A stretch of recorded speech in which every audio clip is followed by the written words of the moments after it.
Hello, അമ്മ മനസ്സിൻ്റെ പുതിയൊരു കഥയിലേക്ക് എല്ലാവർക്കും സ്വാഗതം. ചാനൽ ആദ്യമായിട്ട് കാണുന്നവരാണെങ്കിൽ ഒന്ന് സബ്സ്ക്രൈബ് ചെയ്തിട്ട് ലൈക്ക് ചെയ്യണേ. അപ്പോൾ മലറിനെയും കൂട്ടിയിട്ട് അമ്പലത്തിലേക്ക് വന്നതാണ് ചന്ദ്രിക. രണ്ടുപേരും കൂടെ പ്രാർത്ഥിക്കാൻ വേണ്ടി നിൽക്കുകയാണ്. കണ്ണുകളടച്ച് പ്രാർത്ഥിച്ചതിന് ശേഷം ചന്ദ്രിക തിരിഞ്ഞു നോക്കുമ്പോൾ മലറിനെ കാണുന്നില്ല. അവളാകെ പേടിക്കുകയാണ്. മലർ എവിടെയെങ്കിലും ഒളിച്ചു കളിക്കാൻ പോയതോ അങ്ങനെ മറ്റാണെന്ന് വിചാരിച്ചിട്ട് ചന്ദ്രിക അവിടെ മൊത്തം മലറിനെ വിളിച്ച് അന്വേഷിക്കുകയാണ്. മാത്രമല്ല ചന്ദ്രിക ചിന്തിക്കുന്നുണ്ട്, ഈ കുട്ടി ഇത് എവിടെയാണ് പോയത്? മലർ മലർ എന്ന് വിളിച്ചുകൊണ്ട് ഫുൾ അമ്പലം മൊത്തം തപ്പുകയാണ്. പക്ഷെ എവിടെയും മലറിനെ കണ്ടു കിട്ടുന്നില്ല. അതേസമയം ചെന്നൈയിലാണെങ്കിൽ ലക്ഷ്മി മഹേന്ദ്രനെ ഭക്ഷണം വിളമ്പി കൊടുക്കുകയാണ്. ആ സമയത്താണ് ആരതി അതുവഴി പോകുന്നത്. അപ്പോൾ ആരതിയോട് മഹേന്ദ്രൻ ചോദിക്കുന്നുണ്ട്, മോളെ ആരതി, അമ്മയ്ക്ക് എങ്ങനെയുണ്ട്? ഇന്നലെ വീണതിൻ്റെ വേദനയൊക്കെ മാറിയോ? അപ്പോൾ ആരതി പറയുന്നുണ്ട്, വേദന ഇല്ല എന്നാണ് അമ്മ പറയുന്നത് അങ്കിൾ. അമ്മ ഭക്ഷണം കഴിച്ചോ മോളെ? ഇല്ല അങ്കിൾ. എങ്കിൽ അവളെ കൂട്ടിക്കൊണ്ടു വന്നിട്ട് ഭക്ഷണം എടുത്തു കൊടുക്കും മോളെ. ശരി അങ്കിൾ, ഞാൻ പോയി കൂട്ടിക്കൊണ്ടുവരാം എന്ന് പറഞ്ഞ് ആരതി അമ്മയെ വിളിക്കാൻ വേണ്ടി പോവാണ്. ആ സമയത്ത് മലറിനെ പിടിച്ചുകൊണ്ടുപോയത് മഹേഷ് പണം കൊടുക്കാനുണ്ടായിരുന്ന ആ ഗുണ്ടകളായിരുന്നു. അവരെടുത്ത് നിൽക്കുന്ന സമയത്ത് മലർ കരഞ്ഞുകൊണ്ട് പറയുന്നുണ്ട്, എന്നെ വീട്, എനിക്ക് എൻ്റെ അമ്മയുടെ അടുത്തേക്ക് പോകണം. അപ്പോൾ അയാൾ പരിഹാസത്തോടെ പറയുന്നുണ്ട്, നീ നിൻ്റെ അമ്മയുടെ അടുത്ത് പോകണ്ട മോളെ, അമ്മ നിന്നെ അന്വേഷിച്ച് ഇങ്ങോട്ടേക്ക് വരും. എന്നെ വീട്, എനിക്ക് എൻ്റെ അമ്മയുടെ അടുത്ത് പോകണം. മലർ വാശി പിടിക്കുകയാണ്. അപ്പോൾ അയാൾ ഗുണ്ടകളിൽ താഴെയുള്ള ഒരാളോട് പറയുന്നുണ്ട്, അവൻ്റെ കയ്യിലിരിക്കുന്ന ഒരു കവർ വാങ്ങിക്കുകയാണ്. എന്നിട്ട് ആ കവറിൽ നിന്നും ബിസ്ക്കറ്റും ചോക്ലേറ്റും ഒക്കെ എടുത്തിട്ട് മലരിന് നേരെ കൊടുക്കുന്നുണ്ട്. ഇത് നോക്ക്, ചോക്ലേറ്റ് ഉണ്ട്, ബിസ്ക്കറ്റ് ഉണ്ട്, എന്നാ കഴിക്കേ എന്ന് പറഞ്ഞ് മലരിന് കൊടുക്കുന്ന സമയത്ത് മലർ അത് തട്ടിയിട്ട് നിലത്തേക്ക് ഇടുകയാണ്. എനിക്ക് വേണ്ട, മലർ ദേഷ്യത്തോടെ പറഞ്ഞപ്പോൾ അയാൾക്കും ദേഷ്യം വരികയാണ്. അയാൾ പറയുന്നുണ്ട്, ആഹാ കുഴപ്പമില്ലല്ലോ, ചെറിയ കുട്ടിയാണെങ്കിലും അഹങ്കാരത്തിന് ഒരു കുറവുമില്ലല്ലോ നിനക്ക്. നിന്റെ അച്ഛൻ പണം വാങ്ങിയിട്ട് എന്നെ പറ്റിച്ചു. എന്തായാലും അവൻ്റെ കള്ളത്തരം കുറച്ചൊക്കെ നിൻ്റെ അടുത്ത് ഉണ്ടാവുമല്ലോ അല്ലേ? മലരൊന്നും മനസ്സിലാവാതെ കരഞ്ഞുകൊണ്ട് അയാളെ തന്നെ നോക്കി നിൽക്കുകയാണ്. അപ്പം അയാൾ പറയുന്നുണ്ട്, നിന്റെ അച്ഛൻ വാങ്ങിച്ച പണത്തിന് നീയും നിന്റെ അമ്മയും തന്നെയാണ് ബാക്കിയുള്ള ആൾക്കാർ. അതിൻ്റെ ഉത്തരവാദികൾ നിങ്ങൾ തന്നെയാണ്. എനിക്ക് പണം തിരിച്ചു തന്നില്ലെങ്കിൽ നിന്നെയും നിന്റെ അമ്മയെയും സമാധാനത്തോടെ ഞാൻ ജീവിക്കാൻ വിടില്ല. ആ സമയത്താണ് ചന്ദ്രിക മലറിനെ അന്വേഷിച്ച് അവിടെ എത്തുന്നുണ്ടായിരുന്നു. മലർന്ന് വിളിച്ചിട്ട് തിരിഞ്ഞു നോക്കുന്ന സമയത്താണ് മലറിനെ ചന്ദ്രിക കാണുന്നത്. അവൾ വല്ലാതെ പേടിച്ചു പോയിട്ടുണ്ടായിരുന്നു. മലറിനെ എടുത്തിട്ട് അവരാണ് തട്ടിക്കൊണ്ട് പോയതെന്ന് മനസ്സിലായ സമയത്ത് അവൾ ഓടിയിട്ട് മലറിൻ്റെ അടുത്തേക്ക് വരുമ്പോൾ മലരും പറയുന്നുണ്ട്, അമ്മ ഞാൻ പറഞ്ഞത് നിനക്ക് മനസ്സിലായോ? അയാൾ മലറിനോട് ചോദിക്കുകയാണ്. അപ്പോഴേക്കും ചന്ദ്രിക അടുത്തെത്തിയിട്ട് അയാളോട് തട്ടിക്കയറുന്നുണ്ട്, എന്തിനാ എൻ്റെ കുഞ്ഞിനെ കൊണ്ടുവന്നിട്ട് ഇവിടെ ഇരുത്തിയിരിക്കുന്നത്? നിങ്ങൾ എന്തിനാ ഇങ്ങനെയൊക്കെ ചെയ്യുന്നത് എന്ന് പറഞ്ഞിട്ട് കുഞ്ഞിൻ്റെ അടുത്തേക്ക് കുഞ്ഞിനെ എടുക്കാൻ വേണ്ടി പോവുകയാണ്. അപ്പോൾ അയാൾ പറയുന്നുണ്ട്, അവിടെ നിൽക്ക്, ഞാൻ എന്തിനാ ഇങ്ങനെ ചെയ്യുന്നതെന്നൊന്നും നിനക്കറിയാതല്ലോ.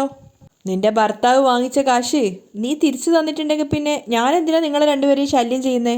അപ്പോൾ ചന്ദ്രിക ദേഷ്യത്തോടെ പറയാണ്, മഹേഷ് നിങ്ങളുടെ കയ്യിൽ നിന്ന് പണം വാങ്ങിയിട്ടുണ്ടെങ്കിൽ അത് നിങ്ങൾ പോയിട്ട് അയാളുടെ കയ്യിൽ നിന്ന് വാങ്ങിക്ക്, അല്ലാതെ എൻ്റെ അടുത്ത് വരില്ലേ. മഹേഷിനും എനിക്കും ഡൈവോഴ്സായി, ഇപ്പം ഞാനാരോ അവനാരോ.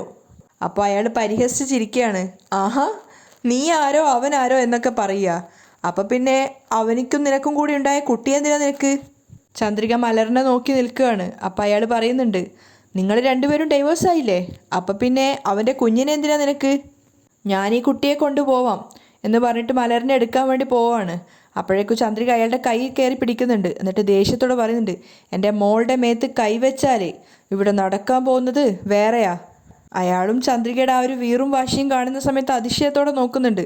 അപ്പോൾ ചന്ദ്രികയും ദേഷ്യത്തോടെ പറയാണ്, ആദ്യം എൻ്റെ കുഞ്ഞിനെ കാറിൽ നിന്ന് താഴെ ഇറക്കി വിടാൻ നോക്ക്, അല്ലെങ്കിൽ ഞാൻ പോയിട്ട് നിൻ്റെ പേരിൽ പോലീസ് സ്റ്റേഷനിൽ കംപ്ലൈൻറ്റ് കൊടുക്കും. അത് കേട്ട സമയത്ത് അയാളും അയാളുടെ അനുയായികളൊക്കെ പൊട്ടിച്ചിരിക്കുകയാണ്. എന്നിട്ട് ചന്ദ്രികയോട് അയാൾ പറയുന്നുണ്ട്, അങ്ങനെയാണെങ്കിൽ ഞാനൊരു കാര്യം പറയാം, ഈ പോലീസ് സ്റ്റേഷനിലെ സി ഐ ആയിട്ടുള്ളത് എൻ്റെ അനിയനാണ്. നീ എൻ്റെ പേരിൽ കംപ്ലൈൻറ്റ് കൊടുത്താൽ നിന്നെയാണ് തൂക്കിയിട്ട് അവൻ ലോക്കപ്പിടാൻ പോകുന്നത്. ചന്ദ്രിക ഇനി എന്താ ചെയ്യാന്നറിയാതെ നിൽക്കുന്ന സമയത്ത് അയാൾ പറയുന്നുണ്ട്, ഞാൻ യെസ് എന്നൊരു വാക്ക് പറഞ്ഞാൽ മതി, നിന്നെ ചെയ്യേണ്ടതൊക്കെ ചെയ്തിട്ട് നിൻ്റെ ഭർത്താവ് എനിക്ക് തരാനുള്ള പണം അവൻ തന്നെ എനിക്ക് വാങ്ങിച്ചു തരും. ഇനി തനിക്കൊന്നും ചെയ്യാൻ പറ്റില്ല എന്ന് കരുതി നിസ്സഹായിട്ട് നിൽക്കുകയാണ് ചന്ദ്രിക, തിരിച്ച് അയാളുടെ മറുപടിയൊന്നും പറയാതെ. അപ്പം അയാൾ പറയുന്നുണ്ട്, ഒരു പാവം പെണ്ണല്ലേ എന്ന് വിചാരിച്ചിട്ട് ഒന്നും ചെയ്യാതെ നിൽക്കുന്നത്. നിനക്ക് 2 ദിവസത്തെ സമയം തരാം, നീ എന്താ ചെയ്യുന്നതെന്നൊന്നും എനിക്കറിയേണ്ട ആവശ്യമില്ല. എൻ്റെ കയ്യിൽ എൻ്റെ പണം വരണം, ഇല്ലെങ്കിൽ നിൻ്റെ കുഞ്ഞിനെ എടുത്തിട്ട് പോയിക്കോളും എന്ന് പറഞ്ഞതിന് ശേഷം മലറിനെ എടുത്തിട്ട് താഴെ ഇറക്കി വിടുകയാണ്. മലർ വേഗം പോയിട്ട് ചന്ദ്രികയെ കെട്ടിപ്പിടിക്കുന്ന സമയത്ത് ചന്ദ്രിക മകളെ എടുത്തിട്ട് നെഞ്ചോട് അമർത്തി പിടിക്കുകയാണ്. അയാളും അനുയായികളും വണ്ടി കയറി പോകുന്നുമുണ്ട്. ചന്ദ്രിക ഇനി എന്താ ചെയ്യേണ്ടതെന്ന് അറിയാതെ നിസ്സഹായിട്ട് നിൽക്കുകയാണ് അവിടെ. ആ സമയത്ത് മലരിനോട് അവൾ പറയുന്നുണ്ട്, കരയിലിടാ മോളെ, ഒന്നും സംഭവിക്കില്ല. പക്ഷേ ഇനി എന്താ ചെയ്യാന്ന് അവൾക്ക് തന്നെ ഒരു എത്തും പിടി ഉണ്ടായിരുന്നില്ല. ആ സമയത്ത് മഹേന്ദ്രന് ഭക്ഷണമൊക്കെ കഴിച്ചതിന് ശേഷം ഗുളികകൾ എടുത്തു കൊടുക്കുകയാണ് ലക്ഷ്മി. അപ്പോഴേക്കും ജാനകി അങ്ങോട്ടേക്ക് വന്നിട്ടുണ്ടായിരുന്നു. ജാനകിയെ കണ്ട സമയത്ത് സ്നേഹത്തോടെ ചെന്നിട്ട് മഹേന്ദ്രൻ ചോദിക്കുകയാണ്, ജാനകി, നിന്റെ ശരീരത്തിൻ്റെ വേദനയൊക്കെ കുറഞ്ഞോ മോളെ? അപ്പോൾ ജാനകി ഏട്ടനെ നോക്കുകയാണ്. അവരാകെ മുഖമൊക്കെ കരഞ്ഞു വീർത്തിട്ടാണുള്ളത്. ജാനകി തീരെ താല്പര്യമില്ലാത്ത മട്ടിലാണ് സംസാരിക്കുന്നത്. ശരീരത്തിനൊന്നും കുഴപ്പമൊന്നുമില്ല, പക്ഷെ മനസ്സിനാണ് സമാധാനമില്ലാത്തത്. അപ്പോൾ മഹേന്ദ്രൻ സ്നേഹത്തോടെ പറയുന്നുണ്ട്, നീ വെറുതെ ഓരോന്ന് ആലോചിച്ചിട്ട് മനസ്സിൽ സങ്കടം വെക്കല്ലേ, ആദ്യം പോയി ഭക്ഷണം കഴിക്കുക. അപ്പോൾ ജാനകി കുറച്ചു നേരം അയാളെ തന്നെ സൂക്ഷിച്ചു നോക്കുകയാണ്. എന്നിട്ട് പറയുന്നുണ്ട്, ഏട്ടാ, ഞാൻ നന്നായിട്ട് ജീവിക്കണമെന്ന് നിങ്ങൾ ആഗ്രഹിക്കുന്നുണ്ടെങ്കിൽ ഞാൻ പറയുന്നത് നിങ്ങൾ ചെയ്യണം. അപ്പോൾ മഹേന്ദ്രൻ ആദ്യം ഒന്ന് ഞെട്ടുകയാണെങ്കിലും പിന്നെ അയാൾ ചോദിക്കുന്നുണ്ട്, എന്താ മോളെ, കാര്യം എന്താന്ന് പറ. അപ്പോൾ ജാനകി കരഞ്ഞുകൊണ്ട് വല്ലാത്തൊരവസ്ഥയിൽ ചോദിക്കുന്നുണ്ട്, ഞാൻ ഇങ്ങനെ ആയതിന് ആരാ ഏട്ടാ കാരണം? അയാൾ പെട്ടെന്ന് ഷോക്ക് ആവുകയാണ്. ഒന്നും മറുപടി പറയാനില്ലാതെ തലതാഴ്ത്തി നിൽക്കുകയാണ്. അപ്പോൾ ജാനകി വീണ്ടും പറയുന്നുണ്ട്, പറ ഏട്ടാ, ഞാൻ ഇങ്ങനെ ആയതിന് ആരാ കാരണം എന്ന് പറ. ഏട്ടത്തിക്ക് അറിയില്ലല്ലോ, പറ. അപ്പോൾ മഹേന്ദ്രൻ തലതാഴ്ത്തിക്കൊണ്ട് തന്നെ പറയാണ്, ഞാനാണ് മോളെ ഇതിന് കാരണം. അത് കേട്ട് ലക്ഷ്മി ഒന്ന് ഞെട്ടുന്നുണ്ട്. കാരണം അവരെ സംബന്ധിച്ച് അതൊരു പുതിയ അറിവായിരുന്നു. അവർ മഹേന്ദ്രനോട് ചോദിക്കുന്നുണ്ട്, എന്താ ഏട്ടാ ഈ പറയുന്നത്? ജാനകി ഇങ്ങനെ ആയതിന് ഞാനാണ് കാരണം. ചെറിയ പ്രായത്തിൽ ഇവിടെ സ്കൂളിൽ ഞാനാണ് സൈക്കിളിൽ കൊണ്ടുപോയിരുന്നത്. എൻ്റെ ശ്രദ്ധക്കുറവ് കാരണമാണ് ജാനകിയുടെ സ്പൈനൽ കോഡിന് ആക്സിഡൻ്റായി അവളിങ്ങനെ വീൽ ചെയറിലാവാൻ കാരണം. മഹേന്ദ്രൻ കണ്ണീരോടെയാണ് പറയുന്നത്. ജാനകിയും അതൊക്കെ ആലോചിച്ചിട്ട് കരയുന്നുണ്ടായിരുന്നു. അപ്പോൾ മഹേന്ദ്രൻ പറയുന്നുണ്ട്, ഞങ്ങൾ പോവാത്ത ഹോസ്പിറ്റലില്ല, പ്രാർത്ഥിക്കാത്ത ദൈവങ്ങളും പോവാത്ത സ്വാമിമാരുമില്ല. പക്ഷേ എല്ലാ ഡോക്ടർമാരും കൈവിട്ട് കളഞ്ഞു. ജാനകി എപ്പോഴും ഈ വീൽ ചെയറിൽ ഇരിക്കുന്നതിന് കാരണം ഞാനാണ്. അത് കേട്ട് ലക്ഷ്മിയും വല്ലാതെ ആവുന്നുണ്ടായിരുന്നു. ജാനകി കരച്ചിൽ അടക്കി പിടിക്കുകയാണ്. അപ്പോൾ മഹേന്ദ്രൻ കരഞ്ഞുകൊണ്ട് പറയുന്നുണ്ട്, അവൾ ഇങ്ങനെ ആയതിന് കാരണം ഞാനാണ്. അപ്പോൾ ലക്ഷ്മി പറയുന്നുണ്ട്, ഇത്ര നാളായിട്ട് എനിക്ക് ഒരു കാര്യത്തെക്കുറിച്ച് ഒരു അറിവ് പോലും ഉണ്ടായിരുന്നില്ല. ജാനകി പോലും എന്നോട് ഇക്കാര്യത്തെക്കുറിച്ച് പറഞ്ഞിട്ടില്ല. അപ്പോൾ മഹേന്ദ്രൻ കരഞ്ഞുകൊണ്ട് പറയാണ്, എൻ്റെ മനസ്സ് വിഷമിക്കരുതെന്ന് കരുതിയിട്ടാണ് ജാനകി നിന്നോട് പോലും ഇക്കാര്യം പറയാതിരുന്നത്. അപ്പോൾ ജാനകി ചോദിക്കുന്നുണ്ട്, നിങ്ങളുടെ മനസ്സ് കഷ്ടപ്പെടരുതെന്ന് കരുതിയിട്ട് ഇങ്ങനെ ചെയ്ത് എന്നോട് എന്തിനായിട്ടാ ഇങ്ങനെ ചെയ്തത്? മഹേന്ദ്രൻ കരഞ്ഞുകൊണ്ട് അനിയത്തിയെ നോക്കുകയാണ്. അപ്പോൾ ജാനകി പറയുന്നുണ്ട്, ഇത്ര നാളും ഈ ഒരു വിഷയത്തെ ആരോടും പറയരുതെന്നാണ് ഞാൻ കരുതിയത്. പക്ഷേ നിങ്ങൾ എന്നെ കൊണ്ട് ഇതൊക്കെ പറയിപ്പിച്ചില്ലേ? ഒരുപക്ഷെ എൻ്റെ കാല് നല്ലതായിരുന്നെങ്കിൽ, ഞാൻ നന്നായി പഠിച്ച് ഏതെങ്കിലും നല്ല ജോലി സമ്പാദിച്ചിരുന്നെങ്കിൽ നിങ്ങളോട് ഇങ്ങനെ കൈനീട്ടി നിൽക്കേണ്ട ഗതികേട് വരുമായിരുന്നോ? മഹേന്ദ്രൻ സങ്കടത്തോടെയും കുറ്റബോധത്തോടെയും അനിയത്തിയെ നോക്കുകയാണ്. അപ്പോൾ ജാനകി ചോദിക്കുന്നുണ്ട്, ഞാൻ ഇങ്ങനെ ആയതിന് നിങ്ങളല്ലേ ഏട്ടാ കാരണം? കരഞ്ഞുകൊണ്ട് തലകുലുക്കിയിട്ട് മഹേന്ദ്രൻ അത് സമ്മതിക്കുകയാണ്. അതേ മോളെ, ഞാൻ തന്നെയാണ് കാരണം. ഞാനിങ്ങനെ വീൽ ചെയറിലായതുകൊണ്ട് എന്നെ കല്യാണം കഴിക്കാൻ ആരും വന്നില്ല. അവസാനം ഒരു നിവൃത്തിയില്ലാത്ത പാവപ്പെട്ട ഒരാളെ കൊണ്ട് എൻ്റെ കല്യാണം നടത്തിച്ചു. പക്ഷെ അദ്ദേഹം ഒരു കുഞ്ഞിനെ പോലെ എന്നെ നന്നായിട്ട് നോക്കി. അദ്ദേഹം എനിക്കൊരു കുറവും വരുത്തിയിട്ടില്ല. ഞാൻ ആർക്ക് വേണ്ടിയാണ് ജീവിക്കുന്നത് എന്ന് കരുതി ജീവിച്ച ആ നാളുകളിൽ അദ്ദേഹം എനിക്ക് ജീവിക്കാൻ വലിയൊരു പ്രേരണ തന്നെയായിരുന്നു. അങ്ങനെയുള്ള അദ്ദേഹത്തിൻ്റെ മേൽ ഇതുപോലൊരു കള്ളം വെച്ച് കെട്ടിയിട്ടല്ലേ ഈ വീട്ടിൽ നിന്നും പുറത്താക്കിയത്? മഹേന്ദ്രൻ സങ്കടത്തോടെ ജാനകിയെ നോക്കിയിരിക്കുകയാണ്. ഇനി എങ്ങനെയാണ് ഞാൻ എൻ്റെ അനിയത്തിക്ക് ഈ ഒരു കാര്യം പറഞ്ഞ് മനസ്സിലാക്കി കൊടുക്കുക എന്ന് വിചാരിച്ചിട്ട്. അപ്പോൾ ജാനകി ചോദിക്കുന്നുണ്ട്, എപ്പോഴും എൻ്റെ വാക്കിന് വില കൽപ്പിക്കുന്ന എൻ്റെ ഏട്ടൻ ഈ ഒരു കാര്യത്തിന് മാത്രം എന്താ എൻ്റെ വാക്കെടുക്കാത്തത്? എനിക്ക് വേണ്ടി ജീവൻ തന്നെ തരാമെന്ന് പറഞ്ഞതല്ലേ ഏട്ടാ? എന്നിട്ട് ഞാൻ ജീവൻ കൊടുത്ത് സ്നേഹിച്ച എൻ്റെ ഭർത്താവിനെ എങ്ങനെ ഈ വീട്ടിൽ നിന്നും പുറത്താക്കാൻ തോന്നി? മഹേന്ദ്രനെ എന്താ തൻ്റെ പെങ്ങളോട് പറയേണ്ടതെന്ന് മനസ്സിലാവുന്നുണ്ടായിരുന്നില്ല. ജാനകിയും പൊട്ടിക്കരഞ്ഞുകൊണ്ടാണ് ചോദിക്കുന്നത്. അത്രത്തോളം വാസുദേവൻ ജാനകിയുടെ മനസ്സിലുണ്ട് എന്നുള്ളത് മഹേന്ദ്രൻ അറിയായിരുന്നു. മഹേന്ദ്രൻ കരഞ്ഞുകൊണ്ട് പറയാണ്, ഇല്ല ജാനകി, ഞാൻ ചെയ്തതിൽ ഒരു തെറ്റുമില്ല. വാസുദേവൻ പണം എടുത്തു എന്നുള്ളത് സത്യമാണ്.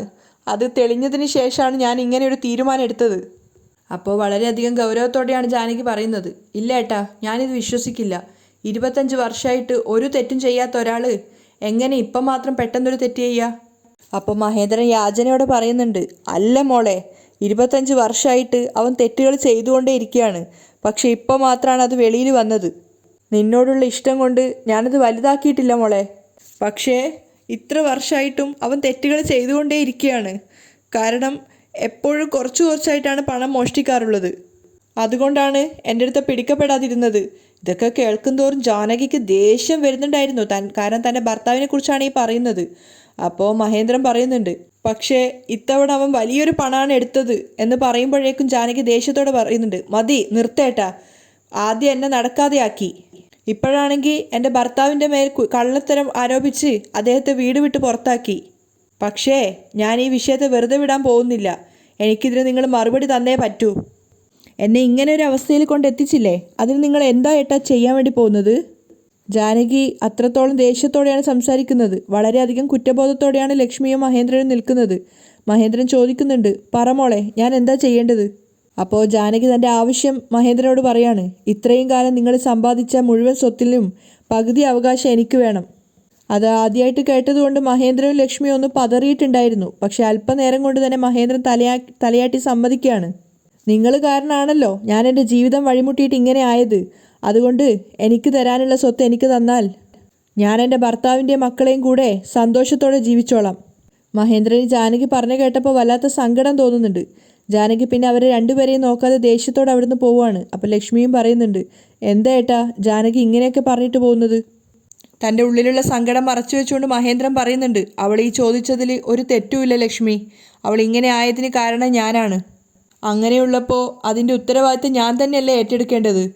അപ്പോൾ ലക്ഷ്മി സംശയത്തോട് ചോദിക്കുകയാണ്, അപ്പോൾ ഏട്ടൻ സമ്പാദിച്ച മുഴുവൻ സ്വത്തിൻ്റെയും നേർപകുതി ജാനകിക്ക് കൊടുക്കാൻ വേണ്ടി പോവുകയാണോ? തീർച്ചയായിട്ടും കൊടുക്കുക തന്നെ വേണം ലക്ഷ്മി, അല്ലെങ്കിൽ അത് വലിയൊരു പാപമായിട്ട് മാറും. അത് കേട്ട സമയത്ത് ലക്ഷ്മി വല്ലാതെ പേടിക്കുകയാണ്. അവർ ചിന്തിക്കുന്നുണ്ട്, അയ്യോ ഇതൊന്നും അറിയാതെ ഈ സ്വത്തിൻ്റെ പാതി ഞാൻ മേഘയുടെ പേരിൽ എഴുതി വെച്ചല്ലോ. ഇദ്ദേഹം അതറിഞ്ഞാൽ എന്താകുമോ എന്തോ. ലക്ഷ്മി വല്ലാതെ പേടിയോടെയാണ് നിൽക്കുന്നത്. അപ്പം മഹേന്ദ്രൻ പറയുന്നുണ്ട്, ശരി ലക്ഷ്മി, അച്ഛനോട് സംസാരിച്ചിട്ട് ഇക്കാര്യത്തിൽ എന്ത് തീരുമാനമാണോ എടുക്കേണ്ടത് അതുപോലെ ചെയ്യാം. ആരുടെയും സങ്കടത്തിന് നമ്മൾ കാരണക്കാരാവേണ്ട. അങ്ങനെ മഹേന്ദ്രൻ അവിടുന്ന് പോവുകയാണ്.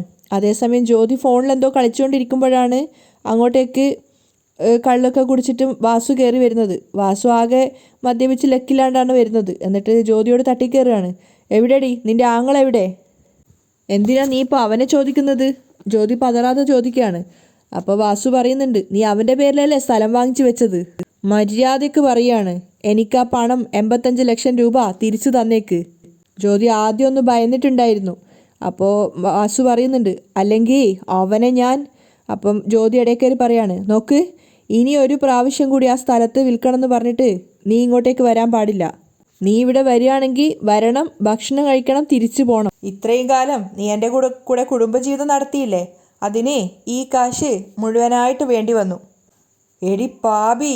വാസുദേവൻ വായിക്ക് കൈവച്ചു പോവുകയാണ്. അപ്പോൾ ജ്യോതി പുതിയൊരു ഐഡിയ പറഞ്ഞു കൊടുക്കുന്നുണ്ട്. വേണമെങ്കിൽ ഞാനൊരു ഐഡിയ പറഞ്ഞു തരാം. അങ്ങനെയാണെങ്കിൽ നിനക്കും കുറച്ച് കാശ് വന്ന് ചേരും.